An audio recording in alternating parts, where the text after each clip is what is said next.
Hey team, this is Coach Jake. I'm ready to rock and roll this month with some to-the-point advice to help you get the win. One student wrote to the Life Happens-Live It Facebook fan page and asked, "How can I change my life for the better?" Most self-improvement strategies are focused inward, so I want to try something a little bit different. Take a look at who is sitting on the bench with you. The friends you choose to surround yourself with are just like teammates. Even the player with the best jump shot, the highest RBI, or an unstoppable running game won't make it very far if the rest of the team is unmotivated to reach a certain goal. In the last week, I've listened to 2 different speakers explain the effect your closest friends have on you. I think you will evolve into a person with similar drive and expectations, income, compassion, and integrity as the 5 people who you hang around the most. Who would these people be in your life? What do you like or not like about the direction they are heading? If I did not have the opportunity to become a speaker, I would probably still be hanging out with the same people who think drinking beer is the coolest thing ever, yeah! Who would you choose to be on your team? Do they give you motivation to play at a higher level, or do you bring your skill level down to match them? If you want to move up in life's bracket, consider trading some players you have outgrown for new talent that will raise the bar for you. Question number 2 that was sent in. I've been through some really hard times. How can I move forward? Your coach grew up in the country around some pretty tough people who made their living on the land, either farming or logging, for example. One trait that really stood out among these people that can be a huge game changer for you is pragmatism. In other words, being practical, removing the emotion from a situation and focusing on the facts. My neck was broken by a kid who lived next door for 13 years. My childhood best friend. He left me lying, paralyzed on the concrete at a gas station, and I've not seen or heard a word from him since. How easy is it for you and me to blame people like him for everything bad that has happened? I mean, he was being the bully. He put his hands on me. He put me in this wheelchair. He took away my career.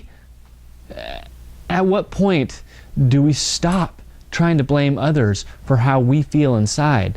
I mean, happened is past tense. If you feel like you have been flagrantly fouled in the past, try looking at it through a new, pragmatic lens. Let go of any he said, she said, forget who did what. Look at the new, changed situation, focus on what you have to work with now, determine where you want to go, then make a plan and find out who can help you get there. Hey, you wouldn't try to make a fast break by looking backwards at where you just came from, would you? Getting over a challenge or grudge from the past, hey, that's no different. Question number 3. I've got into some trouble, and now my parents won't let me do anything. What do I do? Hey, when I say the ball is in your court, this situation is exactly what I'm talking about. Your ticket to freedom as a teenager is going to be all about trust. Once that bond is broken, you can fix it, but just waiting around or expecting it to fix itself, that's going to make for the longest timeout ever. I would make you run line drills until it became an experience that you will never forget and you never make the same mistake if you were in my gym. You should put in the same amount of effort towards showing your parents why they should give you another chance. Start off by being genuinely nice. Look for ways to help before you're asked. You could do the dishes, vacuum, smile, talk at the dinner table, tell them what you're up to at school. It's simple.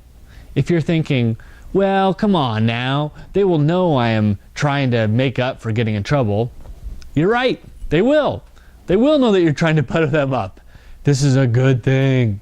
because your parents will sense that earning trust and eventually more freedom is something that's important to you.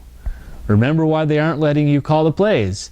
If you told them you were going to run a passing play, but instead did a quarterback sneak off with your friends, why should they believe what you say now? You must give them a reason to believe you, with actions that speak louder than words.